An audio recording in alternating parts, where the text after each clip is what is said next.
Diogo was sadly obviously cut short by a minority of Palace fans. Were you disappointed? Were you saddened by what happened there? No, I'm a positive person, and if I look at the respect that has been paid to them both from everywhere around the world, this is what I have in my head, and then I think this must be.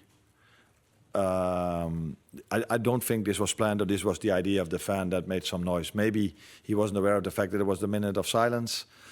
He was just still happy and tried to cheer for his team, and I think then the fans of Palace were trying to calm that person or those persons down. So I don't think he had a bad intention, the guy or people that made noise.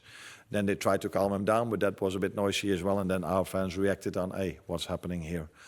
So I don't think there's a bad intention to it, because the fans of Crystal Palace and everywhere around the world have paid huge respect to Diogo and Andre. And this was, I think, unlucky, or I can't find the right words, but I don't think there was a bad intention in it.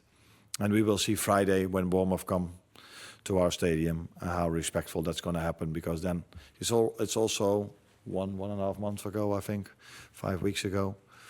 So that's why maybe this fan who was just so happy for them to be here in the Charity Shield that he forgot in a second.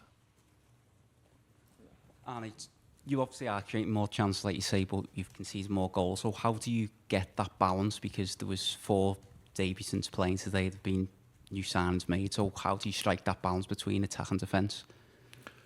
We've indeed replaced 4 players, and that sometimes you need some time either to adapt offensively, either to adapt defensively.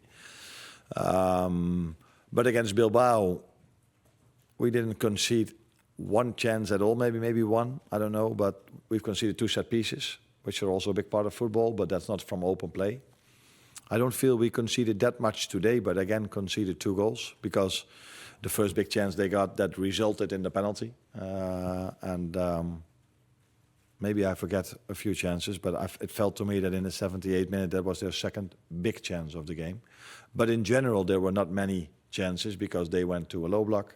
We had a lot of ball possession, and but after the 2-2 they had. So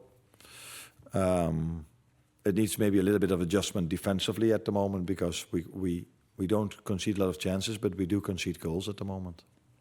Last question, please, Richard.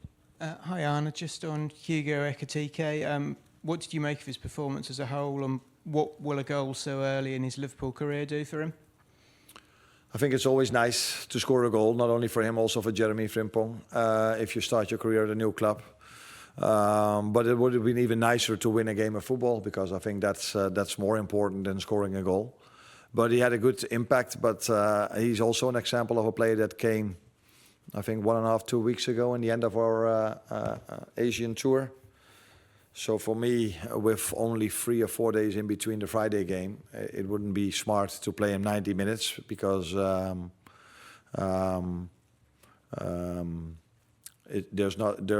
course we have Federico, but he's not been with us with the Asian tour as well. So there's not a lot to replace him with. So if he gets an injury at this moment of time, that would be a big risk for the Bournemouth, Newcastle, and Arsenal game. So that's why I took him off. But he had a good game today, that's for sure.